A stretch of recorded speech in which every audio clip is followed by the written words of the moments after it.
is such an honor to be with you and to see what a wonderful job they've done to put this together. And I've been thinking for hours, what would I say in the 7 minutes that they've given me, and then the floor drops out from underneath me and I disappear. And what I thought, because of my experience with Jim and listening to him, working with him, traveling with him, which I'll talk about in a second, what I concluded is Jim was a great American.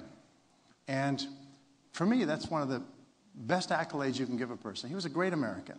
And he was a great American because he taught the American dream. You know, and there's no country in the world that has the word dream after it. There's no Russian dream or Chinese dream or Japanese dream. No, there's...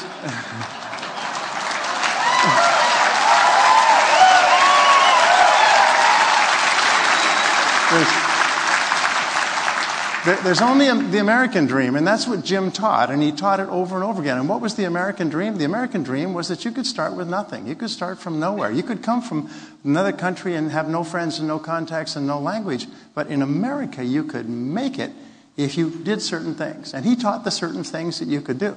And anybody who heard Jim Rohn for the first time, and we know that, a light goes on in your mind. You say, oh my God, and you have this experience, I can do it. I could do that. I could do that. And what did he say? It wasn't very complicated, but we went back and listened to it over and over again. He said, set some goals. Decide what you want to do, where you want to go, what you want to be. Write it down. Keep notes. Don't try to keep everything in your mind. One of the wonderful things he said, affected Darren, affected me, is take responsibility. Stop blaming other people for your problems. Just say, I'm responsible, and I can do it. And then he said, learn. Learn everything you can. And that's what Tony and I and everybody in this business have said over and over again. You can learn anything you need to learn if you take action. You can learn anything you need to learn to achieve any goal that you could set for yourself. And that's the most wonderful thing because it is so empowering. It says that no matter what anybody else has accomplished, you can accomplish it. And he told us that over and over again. And interestingly enough, you go and listen to him, and you listen to him again, and you've heard this again, and you've heard it over and over, and you just keep listening. Because what he taught was universal wisdom and timeless truths. And the universal wisdom and timeless truths connect with us at a very deep level. They release something inside of us, and we can hear it over and over, as Vic was saying, going back and listening to these things that he's heard for years. Well, let me tell you a little bit about my experience with Jim. We knew each other for 20 years. I began speaking and became successful, and then I had the great honor of speaking on the same stage with Jim, and we would split the day. I would speak in the morning or the afternoon, he would speak in the afternoon or the morning. And we would travel and go from city to city, so I would be watching him and he would be watching me, I assume. And we would have breakfast together and lunch together, and we'd go out for dinner together, and we would chat together. And I found out something very interesting about Jim. Jim is what is called an introvert-extrovert. And I say is because he's still up there. He was an introvert-extrovert in that when he was speaking, he was an extrovert. He spoke and he spoke, not in a flashy way or anything else. But when he was not speaking, he was very quiet. He was what they call self-contained. He was kind of thoughtful, and he was always practicing what he preached. He always wanted to learn. He was like a learning machine, like a sponge. And I remember the first time we flew together and we got on the plane. We'd been chatting before we boarded the plane. And we got onto the plane and we're chatting. And as we came to our seats, he looked at me and he had this almost scared look. You know, like, oh my God, is this guy going to talk to me for the whole flight? And I smiled at him and I took out something to read, and I just remember it was this great relief. He never said a word. He took out his material and he began to read.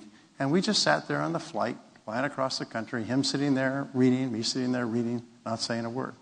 Because he just was always reading. I always remembered and respected that. Well, you look at Jim and you say, what does Jim stand for? And many things, but one thing that I never forgot is Jim taught something that you're all familiar with. He said, it's not what you get in life, but what you become. And he said, the most important thing about fulfilling the American dream, becoming a millionaire, achieving all your financial goals, is not the money itself, but the person that you have to become in order to be worthy of earning that kind of money. He said, the interesting thing is if you become that kind of a person and you lose it, you can make it back again because you're the person who knows how to make it. And so the most important thing in life is character. It's not things. And Jim taught another thing, which you sometimes only realize what he was teaching much later, he taught another thing, and he said on the screen there, he said, there is no joy in things. He didn't say it this way, is that there's no joy in things or money. You buy a Rolls Royce, it gives you no joy. If you have piles of money, briefcases full, it gives you no joy. There's no emotion, there's no connection there.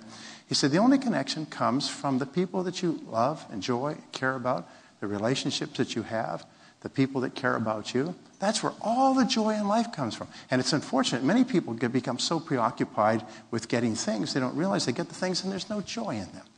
And so what Jim said is the most important things in life is, with all thy getting, get character. And I think that the development of character is the most important goal that we have for ourselves. And I was reading the Wall Street Journal this morning, and there was a letter written by a man who died at the age of 87, and he wrote it at the age of 17. It was his goals for his life, and I thought about Jim today. And what he said was this. He said, I hope that when I grow up, he said, in my adult life, he was 17 at the time, is that I make a difference in that I inspire a lot of people to be better. That I inspire them to be more than they are. That if I leave this earth, that's what I leave, is people will be better because I was on this earth. And when I think of Jim Rohn, I think of a man who inspired us and continues to inspire us in every word we listen to and every voice we hear and every picture we see. He inspires us to be more than we would ever have been in the absence of that inspiration. And I think that is a wonderful thing. And I will never stop appreciating you for that and thanking you for that, because he's inspired us to inspire other people to believe that they can do it and they can get their piece of the American dream as well. So the message that you can do it, that you have the capabilities within you, is something we need to live up to every single day. Thank you very much.